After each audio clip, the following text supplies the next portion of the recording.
I kinda hate that I'm making a video like this because I genuinely love the Maze Runner series.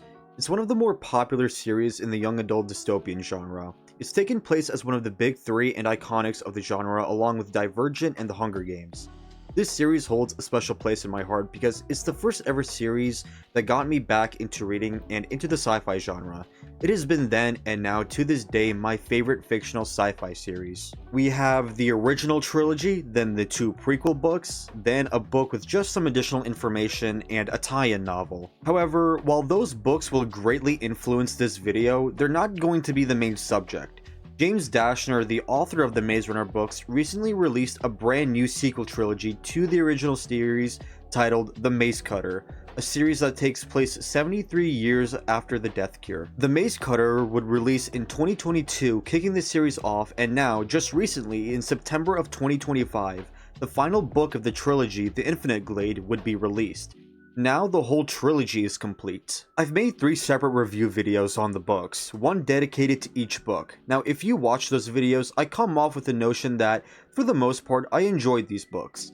Now that's true to an extent, however, the more time I took to reflect on these books, the story, the characters, everything else, and taking the time to think about how I truly feel about these books, the more and more I think the quality of the series drops for me. I went online to see what reviews said and even made a post on the Reddit fan base asking what the people thought about the trilogy. On Reddit, I've seen more criticism and people saying they didn't really enjoy the series.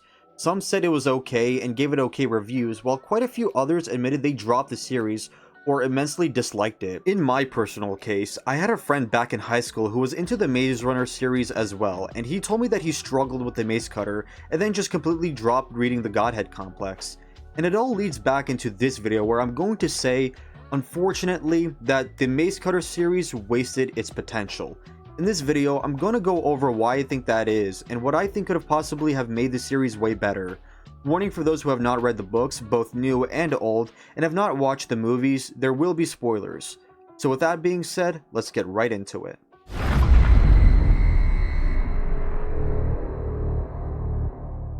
So first off, why did James write this series? I tried looking it up, but I couldn't find anything for some reason, but from what I remember, I read somewhere that he was inspired by the entire COVID fiasco that started in 2019 that is now all forgotten about, and also, he wanted to explore the aftermath of the original trilogy, according to AI at least. The Maze Cutter takes place 73 years after the original trilogy, where all the OG cast except for Frypan has died, and this new series explores new characters that will supposedly carry on the legacy of the original cast and tackle the situations that the OG cast couldn't fix, like the cure for the flare virus.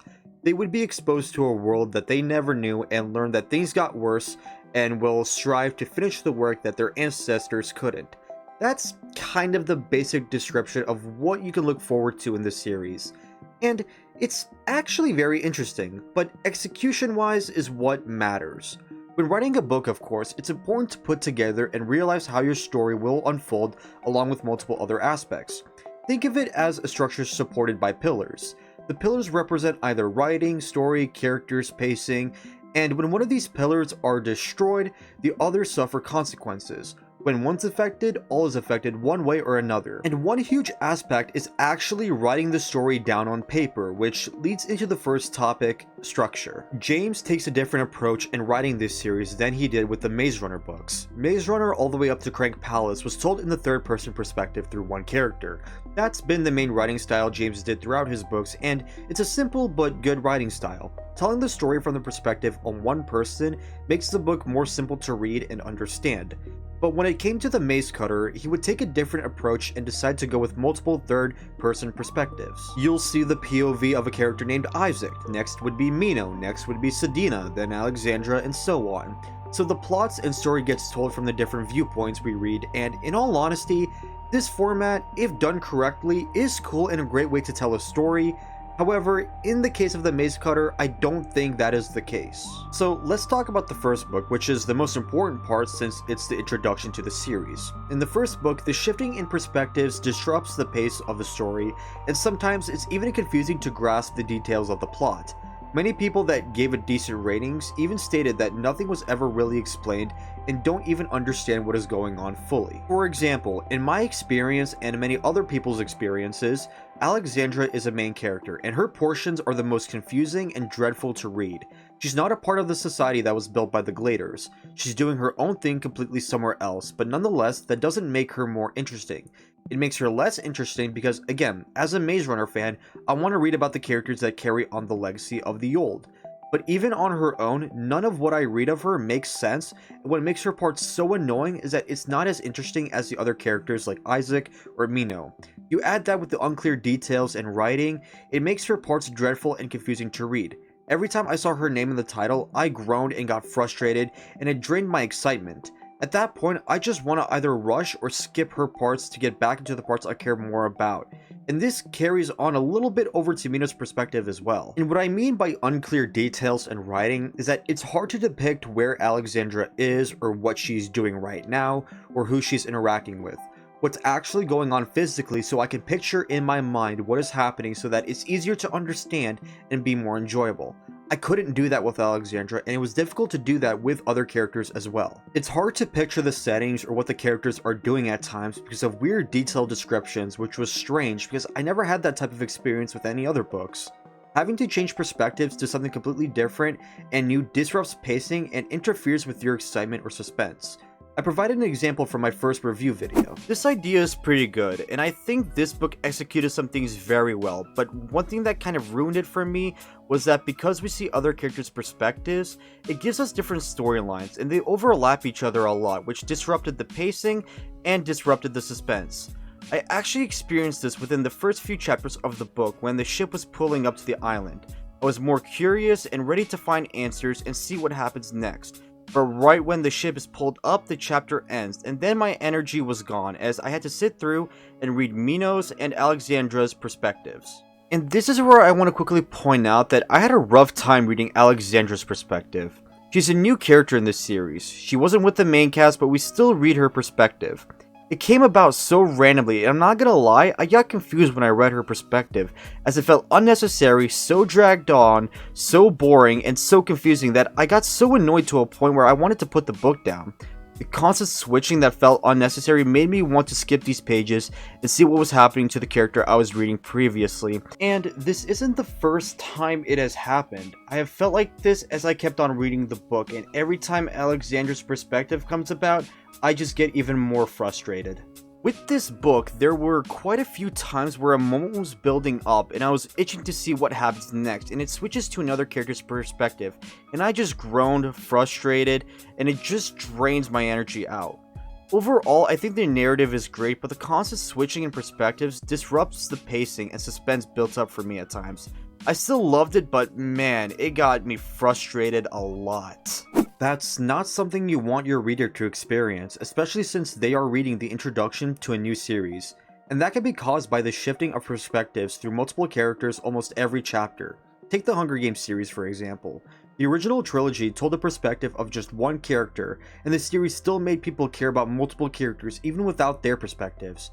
Shifting perspectives can add some rich depth to the novel, but it has to be done well, and I think this book was James experimenting with that style, but for me, it hurt the book more than enriched it, and it's partly why I think the first book is the weakest of the series, and that's unfortunate because this is the introduction. With Alexandra, the details of what she's doing or her setting is so convoluted, while with the other characters, like the ship example I provided, moments are built up for excitement and then they get cut off by another sudden change.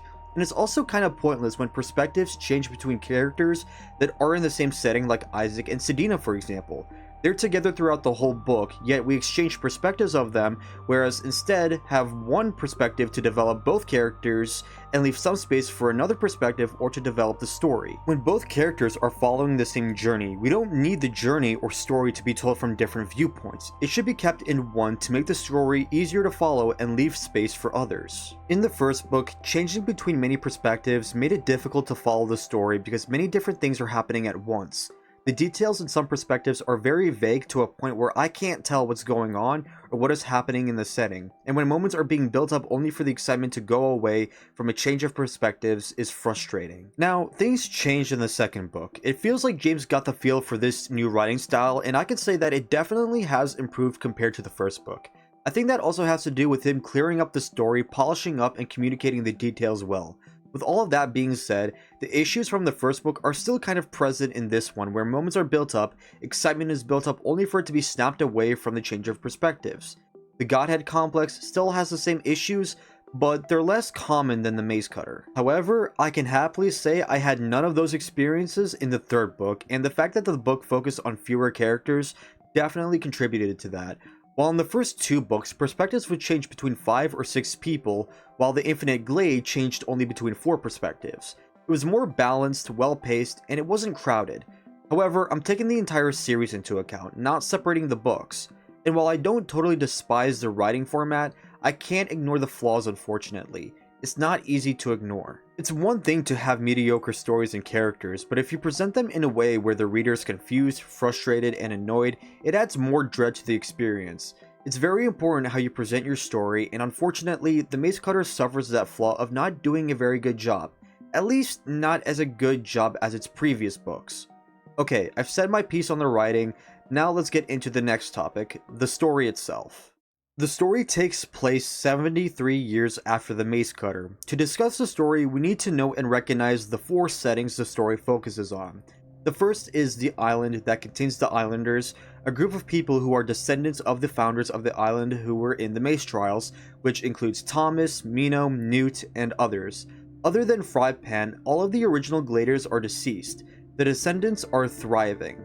Next is the Remnant Nation, which is an organization of people that are devoted to destroying the flare virus around the world. It's a group of trained, cold-blooded soldiers who are orphans who were brainwashed from birth, being trained by their leaders, the Grief Bearers, to become lethal weapons. And their main enemy is the Godhead Complex, which is the third setting.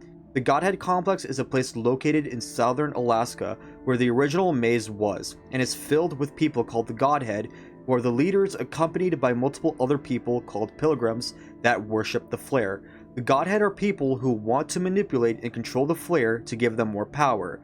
Their mission is to evolve humans into a new species, and the way to do that is to get a cure for the virus. Which leads into the fourth and final setting, the Villas that are scattered around Los Angeles, a group of scientists who hope to create a cure for the flare virus.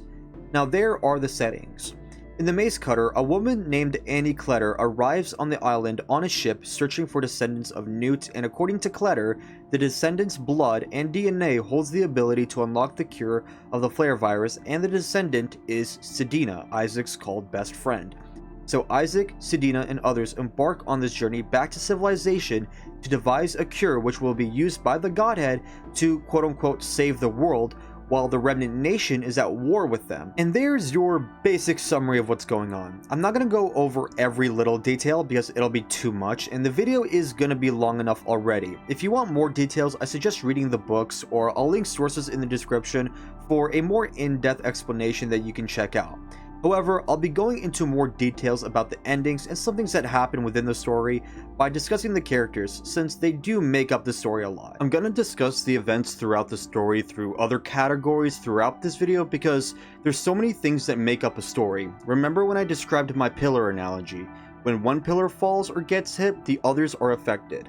While the story on paper can be good, it can be brought down by the structure, the actual ending, the themes, plot points, characters, and those types of things. Oh yeah, while I'm editing this and actually putting the video together, I actually forgot to mention the conflict, which is also kinda important. So to make it short, in the Godhead, there's this person named Alexandra who believes she's suited to become the quote-unquote god of this world, and she tries to attain that goal by getting the cure. To do that, she needs to find this girl named Sedina, who is a descendant of one of the original Gladers that carries the blood that can unlock the cure. This allows her to further pursue her goal, the evolution that she talks about a lot, which is the cranks evolving into more intelligent creatures, creating a better outcome for the human race. So the Godhead and the Villas are working together, but Alexandra has her own plans. However, unbeknownst to Alexandra, I think, The Velas also have their own plans on developing another specific type of cure, not for the Flare, but for another group of people called the Sequencers, who are introduced in the Infinite Glade. Again, I'll reveal more details later in the video, but now that I explained this to you, again, while the story on paper seems good, the actual execution is poorly done in my opinion, with one of the examples I already described was the structure of the story.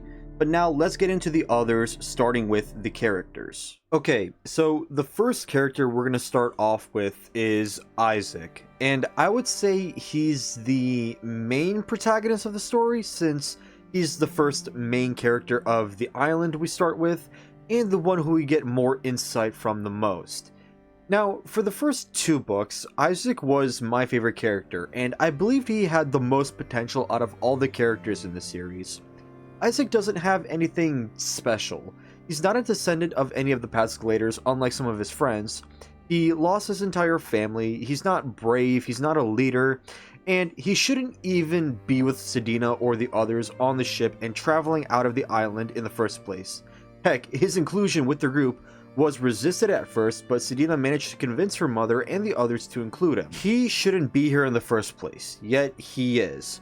And he's likable, he cares a lot about his friends, he's not the strongest of the group, nor the smartest, nor the boldest, he's insecure, introverted, and he's pretty mopey, which is something I and a lot of other readers can relate to, especially with his deep desire to go back home with his friends safe and sound. Immediately, I thought there was massive potential for this character. I thought and was hoping for Isaac to become a successor of Thomas.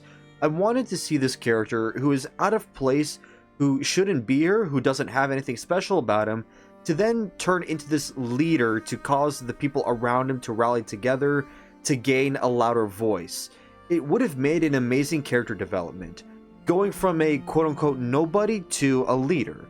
I thought that's what was going to happen, and that's what I was hoping for, but we got none of that. Instead, Isaac basically just stays the same throughout the entire series. He does have little, and I mean very little, moments of him kind of being a leader, but it's nothing remarkable or anything that drives his character further or anything that makes an impact on his character. And in the 3rd book, I surprisingly found myself disliking him because he makes certain dumb decisions that have never really been present with his character. In the Infinite Glade, Isaac recklessly takes the Bergs' control out of the pilot's hands to steer back into a war that's going on in the village by the Godhead, where Isaac believes where his friends are. Now, I understand his drive to go back to his friends, but him just recklessly grabbing the Berg and steering it out of control was stupid and out of line. He could have killed not only himself, but Frypan, Jackie, and Jimena as well. It's not a good moment, and again, this flaw of his doesn't contribute to any sort of character progression. Isaac remains the same old character from start to end. While he is likable and easy to relate with, he is frustrating to read in certain moments in the finale. He's the character who I believe had the most wasted potential, and instead ended up being a character who was sort of decent to being a little more frustrating to read in the end. The next character is Mino, not the one from the original series, but a new character that carries on the original name. He's probably the best character of the series because he has the most and actual good development. Mino has been raised by the Remnant Nation, an organization dedicated to kill anyone or anything that has the flare, and they're major antagonists to the Godhead complex that actually worship the flare and want to manipulate it and use it for their own benefits. Being raised in the Remnant Nation, Mino was shaped to be a cold-blooded killing machine, and he was being raised to be given the task to kill the Godhead. He constantly reminds himself he is an orphan that has no feelings, no attachments, no emotions, no tears, none of that. However, seeing the depicted evil within the Remnant Nation, Mino escapes the nation and makes it his mission to head to and actually join the Godhead complex.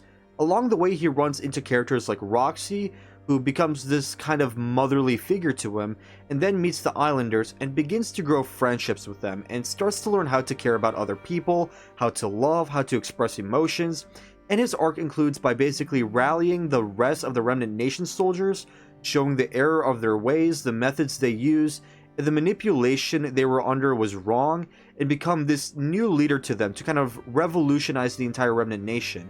It's a great and hyped character journey, and it's the best one of this series. That being said, there's also flaws that don't go unnoticed. One, Mino doesn't really connect with the characters that strongly aside from Roxy, and even that relationship needed more moments. Mino and the other immunes aren't exactly friends, but more like allies in the second book, and in the third book, there was a lot of tension and doubt between them, and there was just this lack of genuine friendship between them that needed to be fleshed out more and seen to make his change more believable. The second thing is Roxy. Roxy becomes this motherly figure to Mino, and the two become close, but not so close to a point where you can actually really consider them mother and son. Yeah, they have those moments, but they needed more depth rather than Roxy simply being worried and concerned about Mino's well-being. It takes a lot more, and I wished we did see more. The third thing is Mino's name. Mino is aware that he carries the same name as one of the original and main characters of the original trilogy, but that just seemed to go nowhere. There's no really deep or meaningful thoughts or talks about the person whose name he carried, and there was nothing he learned from Frypan about the first Mino that could have contributed to his character arc. His name doesn't have a lot of impact on his character, and I wish it did. Because again, this is the name of one of the original main cast of characters. It was a missed opportunity to connect another non-related immune to an original Glader and have them sort of carry on their legacy, or maybe their personality, or maybe the decisions they make, or their journeys. They share the name, but beyond that, there's no meaningful connection built. While Mino is the best character of the series, his writing and journey suffers a lot from the lack of the depth and moments that drive his character's journey and a connection to a legendary name that goes nowhere. The next character is Alexandra. Like I said earlier in the video, her portions are dreadful to read. Many of the Mace Cutter's flaws actually stem from Alexandra and her perspectives. She's one of the big reasons why I wanted to put the book down. Thankfully, that changes in Godhead Complex and Infinite Glade, where her portions actually make sense and they're intriguing to read. Alexandra is a member of the Godhead and believes that the quote-unquote god of this world is science and that she should be the one leading it. She believes she has the potential to unlock the cure and use that to benefit herself and become this image of a god she imagined, which makes her the villain of the story. Throughout her portions, we see the lengths she goes through to achieve this goal: deceit, murdering pilgrims and members of the Godhead, idol worship, and her intense rivalry with Mino. And through all of this, she struggles to keep her mind and whatever situation she's in together. It's entertaining to see her evil ways slowly crumble. However, by the end of the second book, and throughout most of the third book, everything is seemingly going well for her. She is closer and closer to reaching her goal. She has most of the Gladers manipulated into believing of her being this kind of goddess, turning them against Mino, but by the end, she was exposed of who she really was and was killed by the people she looked down upon. Her character came full circle. People going on believing they're gods, committing abominable deeds, perish. As a villain, she's very good and complex. However, there are still some things that suffer that could have made her character, along with other specific characters, even better. And this doesn't just apply to her, but other characters as well. As good of a villain as she is, there's not really a direct connection between her and some of the main cast of characters. What makes stories and conflicts compelling is the reflection between the main hero and the main villain. One of the most classic and iconic examples is Batman and the Joker. They're polar opposites, yet in a scary and strange way, they're similar. This connection between them makes the hero and villain more compelling to watch or read. And unfortunately, there's nothing like that in the Mace Cutter. Her and Mino would be the closest to that type of dynamic, but there's not a clash of ideals between them or close similarities that are explored, leaving it feeling more shallow. There isn't anything that makes at least one of these characters reveal something about each other that can really speak to the audience on an in-depth level. Alexandra is a great villain, but also has strange faults of her own. Jimena. Jimena is a weird character, and I don't really know how to feel about her. I don't hate her, but I don't like her as a part of the main cast. Initially, I did because I thought she had so much potential, but looking at her journey as a whole, to be honest, I don't know. Jimena was introduced in the Godhead complex. She's introduced as a character who, along with another named Carlos, is searching for her mother and Carlos's wife, Mariana. They're crossing a desert and they come from a village from somewhere, I don't think it's described. The story is Annie Kletter visits and takes Jimena's mother and Mariana to be part of the Vila's mission. However, on the journey that Jimena's on with Carlos, she soon finds out that Annie, along with her mother and Mariana, are dead. And then she and Carlos eventually run into the villa where Isaac and Miss Cowan are. And she kind of holds this disdain towards the immunes because her mother was killed to bring them here. She's been told to try to find the best in the worst situations, but slowly she loses that hope. And she's kind of this cold-natured character. I think what her journey was supposed to be about was to regain trust and find some hope for the future. And to be honest, I thought that this was going to be achieved well with Isaac, considering that half of her portions are him and her interacting and bouncing off each other. Isaac, out of all the other characters we're introduced to, seemed to be the closest to her. Now, I was excited for this at first because I thought that she was going to be Isaac's love interest. I like a fair bit of romance in novels, and by the end of the Godhead Complex book, I thought Jimena and Isaac could actually develop into some kind of a relationship.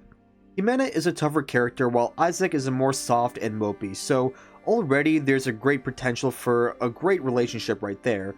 Plus, the two can relate in cases like losing their parents as well, as out of everyone, Jimena gets along with Isaac the most, and the two understand each other on a different level. The second book had me excited for what the third book would hold for them. Unfortunately, they don't really grow much in the third book. Like, they have some of their moments like relating to their parents' losses, but they don't actually talk about it. I guess they can be considered good friends, but there's not a lot of bonding or genuine talk with each other that can indicate a character change or growth within Jimena. At the end, Jimena is a character that also just doesn't seemingly have a proper conclusion. We don't even know what's happened with her village and her people. We don't know if she's gonna come with the islanders, maybe, or what she's gonna do. Jimena is a character that mainly does things more than bring a theme or something to a theme. She's important because she swipes the cure from the villa and she convinces two strangers, who her, Isaac, Jackie, and Frypan meet later in the third book, to give them a ride.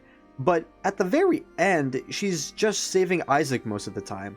If you take her out of the story, except when she steals the vial from the villa, she doesn't have much to offer. Her quote-unquote growth feels shallow, and even though she does have some moments, it's not enough to make me say that she's a great character, especially compared to someone like Mino. She's not bad to read, but not too exciting either. There's just not much to say about her. And then the final character I want to go over is Sedina. Now, Sedina is a very important character because she is a descendant of Newt, and it's because of her blood that is why Kletter and the Godhead are after her. You could say she is the supposed chosen one. She is also the daughter of Miss Cowan, the leader of the Islanders. Her portions throughout the first book are decent, the second book are okay, but her perspective is completely cut out in the third book. To be honest, I felt like besides Isaac, she is the most wasted character by far. She started out decent actually. The pressure and obligation she faces because she carries Newt's blood invites conflict. She is very unsure on what or who to believe, and the more and more she goes through the journey from the island, and when she watches her friends die and the horrors of the outside world, only breaks her down more and more. She struggles with fear and confusion, and it's very relatable to the reader, and it's expected with the weight she carries. She progresses in the second book to realize and to attempt to not let these fears sway her or her decisions. But that's where the compliments end. In the third book, her perspective is completely cut out, and all that happens to her is she gets manipulated by Alexandra and bashes heads with Mino a lot, and then all she does later is quickly and suddenly, may I add, apologizes to Mino once she finds out the truth about Alexandra. By the third book, it felt like everything about her character and the potential she had was literally just thrown away. Her conquering her worries and fear could have been a stepping stone to becoming more confident and taking after her mother as kind of a leader or someone who is more calm and is leader type material for the others. But the book doesn't do that. When she does quote unquote overcome her fears, She kind of goes back to being a little more cheery and upbeat, kind of like how she was in the beginning of the Maze Cutter, which is not much progression at all. And even when I just said she progresses to accept these fears and not to let it hold her back, part of what helps her develop, or what is said to help her, is her relationship and the people she's with. And this includes her romantic relationship with a girl named Trish. I mentioned this in my Infinite Glade and Godhead Complex review, and in my Infinite Glade review video, I got some pushback in the comments regarding what I said about them. First and foremost, as gently and respectfully as I can say this, homosexuality is condemned by God. It's a perversion of what God has created. It perverts the beautiful and wonderful gift and creation of marriage and the relationship between a man and a woman. More so, it is described as an abomination according to God. Furthermore, these acts are described as dishonorable passions, shameless acts. This is a sin. I'm not saying these things as if this is my personal belief, that's just what God's word says. It's the truth, and I believe the truth. And if I see a media I watch or read to try and normalize this stuff, or make this kind of stuff seem okay, I'm gonna call it out. If you have an issue with that, that's on you and you should repent and believe in the good news. I'm not saying these things for the sake of expressing some kind of hatred. No, I'm telling you out of love and hope, the truth, abiding in God's word so that by God's grace you have ears to hear and God grants you repentance and faith. Second, critiquing this in a literary sense, this relationship is nothing more than being here for the sake of inclusivity. We don't even know Trish personally. We're not even given any sort of moments to care for her like the main cast, and we're barely given any sort of sense of her friendship with Sedina or their development. We're barely given dialogue between the two that they even are very close to even consider they felt that way towards each other. And most of all, the relationship goes nowhere nor serves any purpose to character development or driving the story forward because Trish dies in the third book. We don't even see Sedina's reaction or feelings to what happened to Trish. The relationship is sinful, the relationship serves no purpose, the relationship serves no good to the characters or story or morals in any sense. It is nothing more than having this here for the sake of being inclusive. That's all. There were a couple times in this novel where Sedina is upset with her mother and Isaac because they made decisions to split apart, but it's because her mother got sick. She was upset that they had to split apart in the first place, and I felt like it was a missed opportunity to actually give Sedina a flaw. The Islanders were led under Miss Cowan's lead. Now with her gone, I think Sedina would have benefited much better as a character if she had the flaw of trying to live up to her mother's leadership roles. And I think having her conquer her fears and confusion could have led to her adapting to be more like her mother instead of being this girl who gets manipulated by Alexandra and to have her do nothing for the entire third book.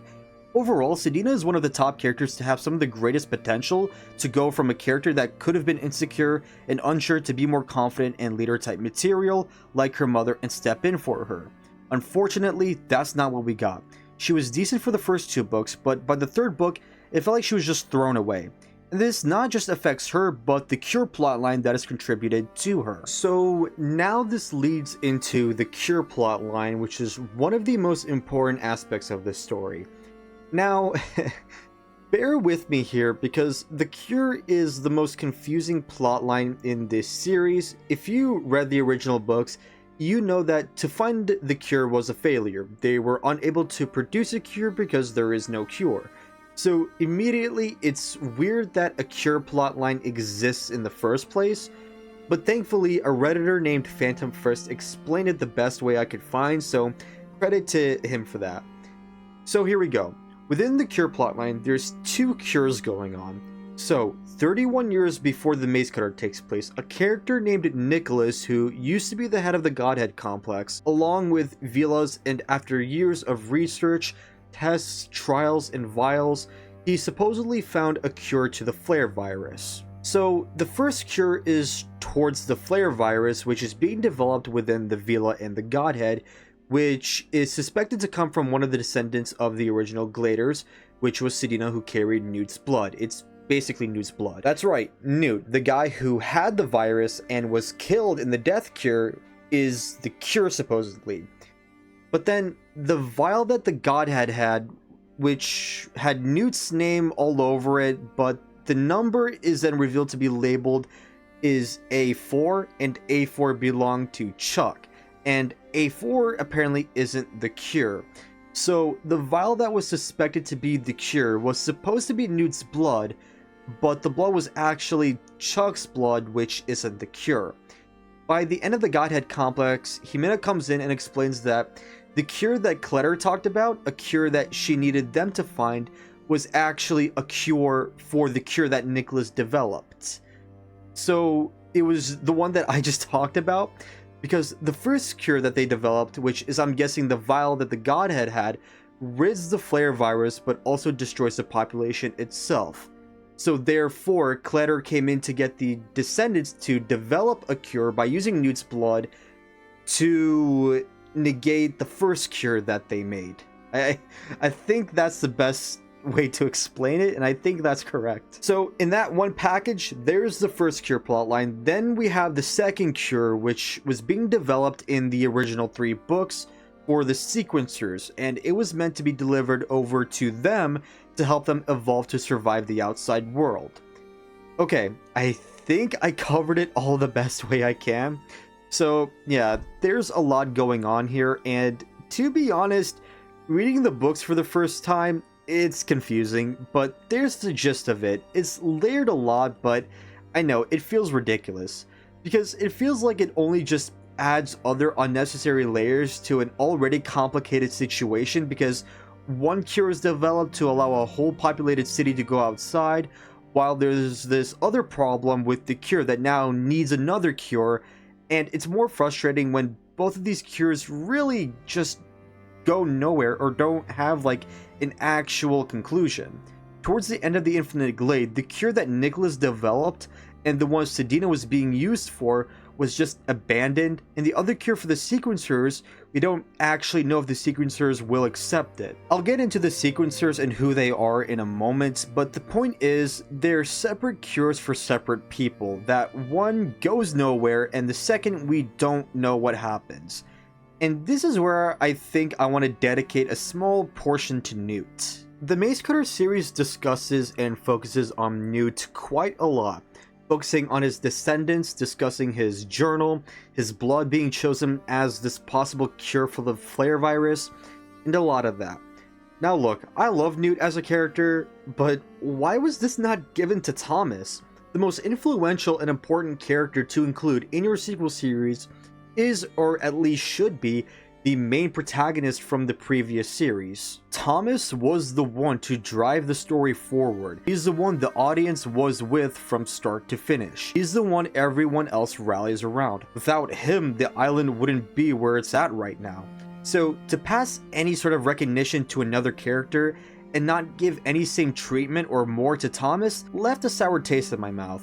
Now don't get me wrong, it's not like the Maze Cutter doesn't mention Thomas at all, but there's barely, if not no real appreciation for the character, nor any discussions of what he has done or gone through, or anything to tie him into the story. And this actually perfectly leads into the next topic, references to the old series. And I'm not counting when Grievers show up or the return to the original maze. What's special about a series is what happens, who the characters are, what they're dealing with, and how they deal with it. There's a discussion on which character and what, but never who they were or what they did in their situations. What was Newt like? What was Thomas like? What was Mino like? What were the Maze Trials like? What did the original Gladers do? What happened after?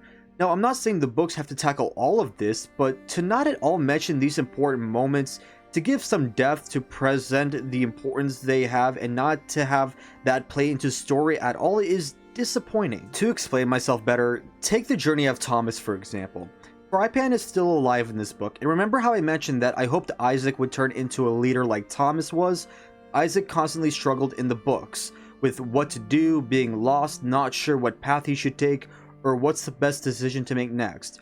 What the series could have done is have Frypan mention Thomas and explain to Isaac how Thomas dealt with similar situations that Isaac is in now and how Thomas led his friends and what he decided to do when facing these tough situations. This can give Isaac inspiration and some guidance and give him more character depth and growth. Not only do fans get to revisit moments in the original series, but these moments are shown to be important and influential today and used to build up this series' characters and story and impact the conflict overall. That's what sequels should do when utilizing their predecessors. A great example I like to use is Beyblade Burst. Voltai Oi was the main protagonist for the first 2 seasons. His journey and the events that take place are a giant influence in the next 5 seasons. Vault lives on to be a legend, where many future characters and protagonists take big inspiration from him. Who he is and his strength and legacy that he has built up affects each season greatly. His rivalry with Shu, aka Red Eye, in Season 2 was used to teach lessons to Aiga in Season 3 to drive home the lessons of having an important friend like Vault and the dangers of straying to a path of darkness. It's then later used in similar contexts in Sparking and then Quad Strike. His rivalry is used to impact and drive characters forward like Aiga, Lane, and Pax. That's just an example, but this is an example of how sequels should utilize the past series. Unfortunately, the Maze Cutter just doesn't do that. I feel like it can be tough to write a next generation sequel, but they can work, some examples being Cobra Kai, JoJo's Bizarre Adventure, Batman Beyond, and I know this may be controversial, but Boruto as well. I know the first 3 people can get behind, but I know there's going to be some people that have something to say about Boruto, but that's a topic for another video. But my point is, it can be tricky to write a new sequel to an original series. You need a new story, new lovable characters that can match the previous ones. But it can be done, one of the worst examples obviously being the newest Star Wars trilogy. However, a lot of groundwork is already there. I don't think it's hard to make a story or characters that have been impacted by a past series or work, and to utilize that to enrich certain characters or conflicts. Unfortunately, the Maze Cutter just doesn't do any of that. But yeah, I felt like this was a good point to bring up, but let's not forget what we need to finish talking about, which is the cure plotline. To be honest, I think it would have been better if James just left the fact that there was no cure for the virus in general, instead of bringing it back and changing up the meaning of the death cure ending, and then making it more complicated by adding these layers of the cure needs a cure, and then another cure for another group of people. Instead of focusing on the flare virus, it would have been much simpler if the series decided to just focus on the cure for the sequencers, adding less complicated information and allowing there to be more of a connected story and connected characters, allowing them to be together instead of being split up, and allowing the story to be less convoluted. Having the story structure split into multiple different perspectives with different goals and conflicts going on, it gets messy when it tries to be connected. It's until you have to go back and reread them or look it up online to see what other people say to really understand what's going on. Now, there's more to say, but there's other things I need to go through first so I can make my final conclusion, and I think it's about time I explain who or what are the sequencers. So, one of the major plot points in this series, and basically the Maze Runner as a whole, are the sequencers. They are a large group of people, families of the original Gladers, who were hidden in massive underground cities to survive the solar flares and the virus. And it was revealed that Wicked's purpose the entire time was to protect these families, and the entire reason they were searching for a cure, and the reason why the cure plotline is so important in this series and the past series, is to allow these sequencers, whose genetics have not evolved with the surface world over time, to resurface. However, the reason why they didn't bring these people out sooner was due to the sequencers' fear of the outside world and their comfort in the underground cities. It's explained that the council has a vote every 3 years and they constantly vote to remain. As Jackie puts it, all of these fancy people who were once the world's greatest and brightest are now held back from evolving because they're not experiencing real life. Now, this is a pretty big deal because this is just such a huge twist that reframes not just the Maze Cutter series, but the entire franchise. And this would have been crazy in a good way if it was done well. We don't even get any hints about them in the first 2 books, and all of a sudden, the 3rd and final book just drops this random twist, which is way too big for one book to handle because, like I said, we're also dealing with the Godhead plotline, the Cure itself plotline, and then you add the purpose that, like I mentioned earlier, that reframes the whole Maze Runner series as a whole, so there's a lot that needs explaining. But also, there's the future. What are we going to do if we find these people? What's going to happen if the sequencers find out about the Islanders? Not to mention that we don't really learn anything about their lives, except it seems good and is thriving. We don't really come to understand the council, deeper reasonings, and why they want to remain underground. What are they really afraid of? What comforts them being underground? Why stop progressing? We don't actually get answers to these questions, at least in-depth answers. They were mentioned for a couple of pages towards the middle of the book, which is where they're also introduced, and it isn't until the end of the book where we actually arrive in the city, and even then we don't get much. We only really get, at most I think, like 5 pages describing the city, and then meeting with the council where Isaac, Frypan, Jimena, and Jackie, and 2 other characters were introduced in this book, try to convince the council to change their vote to go outside, and all the council is able to respond with is, "We'll discuss." And that's it. That's the final time we actually see whatever is of the sequencers. And that's the kind of ending we get, which is not really an ending at all. And this can actually transition into my next point, the actual ending itself to the entire Maze Cutter series. In a book or motion picture, the beginning and running of the race is fun and enjoyable, but the conclusion is the reward. The Death Cure had a nice conclusion that was clear and impactful. Thomas and his friends finally are free from Wicked's grasp and are able to settle peacefully on an island and live longer, happier lives. Or another example is the Hunger Games, when we see Katniss and Peeta married and have 2 children together. Now in the Maze Cutter, we don't get that similar type of ending. Rather, it's an open-ended ending. The fate of the sequencers, as well as just plot points like the Cure and characters like Isaac, Sidina, and Miss Cowan, as well as Mino and the Remnant Nation, don't actually have a clear resolution. So the book finishes at a point where it's up to the readers to interpret what happens, and to be honest, I think it's a bad ending. A reason why is because it feels like there's going to be another book that James is gonna write, and that's what I thought at first, but apparently it is the final conclusion. There's so many unresolved plots, like what's gonna happen with the Cure, where is and what's happening to Miss Cowan. Remember how I said Isaac and Sidina had to split apart because Miss Cowan was sick? Well, we're not updated on what happened to her at all. What are the sequencers gonna do? What's going on with the rest of the Islanders? What's Mino, Roxy, Orange, and Kit and the rest of the Remnant Nation gonna do? What about the Cure that Sidina and the Godhead were developing? What about the other pilgrims back at the maze? What's gonna happen with Jimena and her village? There's so much of these questions about these events that the past 3 books have been, or at least tried to, build up to, and we don't actually get real resolutions to them. There's just a huge lack of real endings that having an open-ended ending like this is not satisfying at all, and it makes it feel like there needs to be another book, especially if there's a lack of theme in these books. Every good story has something to say, lessons to be learned or reminded to the audience, appreciating and honoring your parents, being humble and being more reliant upon others, misguided use of strength and mercy, the importance of genuine human connections. A work that speaks to and from the heart is vital. Even if it's presented in some of the most generic and simplistic ways, an impactful and meaningful message is important. What do you learn from what you read or watch? There's nothing in the Maze Cutter that I can think of that was meaningful or impactful. According to Google AI, the theme is forced survival and adaptation in a changed world, or from another article, humanity and what happens when humans reach for power. Now, those are good themes to explore. Here's the problem though.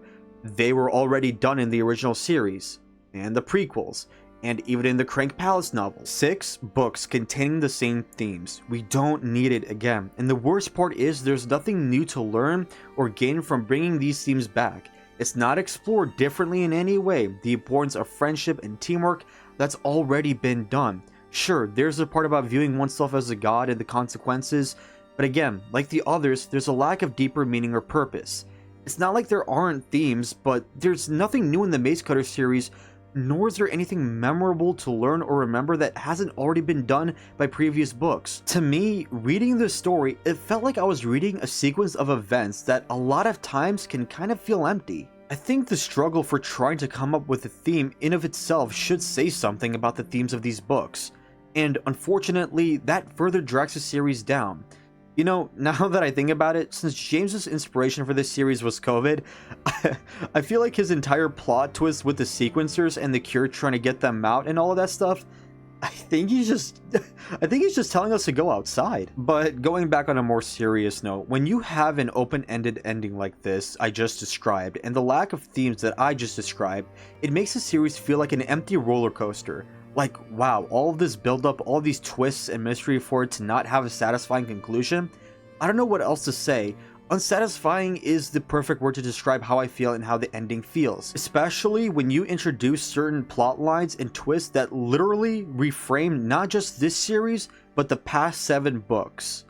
And with all that being said, I think my points can end off there. Despite all of what I've said, I'd be a liar if I said I hated the series, because I don't. I did enjoy reading these books, but the more and more I reflect on them and I think about it, the harder it is for me to genuinely compliment these books, especially in the most important aspects, especially when I compare them to the rest of the books. And some of the things that I do compliment on them, it's not really that impressive to me. This series really doesn't do anything to expand upon the original books, and the one change they made doesn't get a real conclusion. As someone who has read all of the Maze Runner books, you aren't really missing out on much if you skip the sequels. The lack of character development, unresolved story and plot, the lack of themes makes this series feel wasted because it could have been so much better. It felt like I was just reading a sequence of events, and it doesn't feel at all revolutionary or impactful to the general franchise. Isaac could have turned from being a mopey guy into a leader like Thomas and carry on his legacy, to which Frypan could have contributed to by sharing experiences of the past series so that the past series actually has a bigger impact on the sequels, making them more involved and have more impact on the story and characters like Mino or Sedina or even Jimena. Instead of separating the Godhead and the Sequencers, combine the two and have Alexandra be this corrupted villain in control of the Sequencers. Therefore, you have the Sequencers be more involved and have this big twist be explored more in depth, and then use the Cure plotline and actually show the Sequencers moving out of the world, in some way bring them into contact with the Islanders and have a proper conclusion. Have meaningful and well thought out themes about leadership, the weight of carrying big burdens, the desperate need to rely on other people, to let yourself fall apart and depend on others, or on a more deeper and emotional level, explore and dissect emotions like fear, sadness, pain to connect with the audience, or make a more in-depth description about how the flare affects people's minds. Like maybe with Alexandra's perspective, have her struggle with the flare and go into a deep description about the stuff going on in her mind and how it emotionally and mentally impacts her. Give actual depth rather than something like the Crank Palace novel. And then have the final conclusion being that the Islanders and Sequencers reunite and can begin to move back into the world and advance further. This can be done by maybe the fact there is a cure now, or that both of them have the same common enemy, Alexandra. Concerning story structure wise, I think it would have been better to stick with James's usual format from just a single third-person perspective.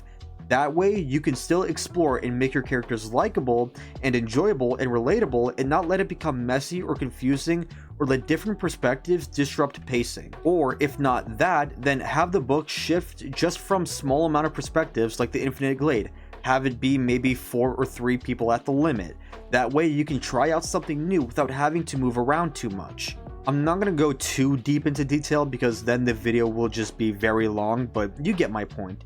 The series wasted its potential because it had a good set of characters that had great potential for development that could carry meaningful and impactful themes and carry on the legacy of the past characters of the past story, and a story that would be interesting and actually mind-blowing if it was built up and presented well and also had a real conclusion. However, a lot of the characters fall flat, a lot don't even develop, and some of the ones that do develop are somewhat hard to believe. The important plot lines like the Cure and the Sequencers don't get actual conclusions, and there's no meaningful themes that I can take away from this.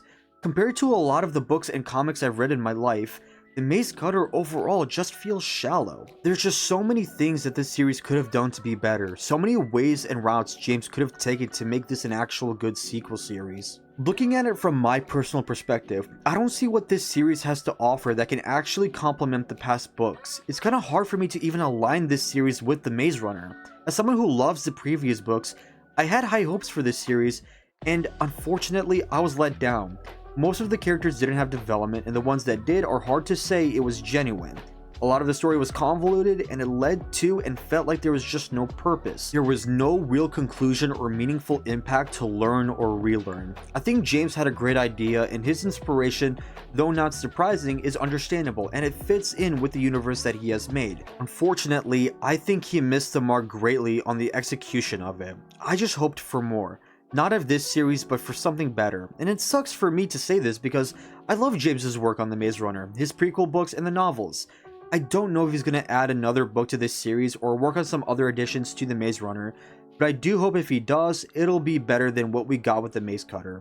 I'll leave links in the description if you want to buy these books and read them for yourselves.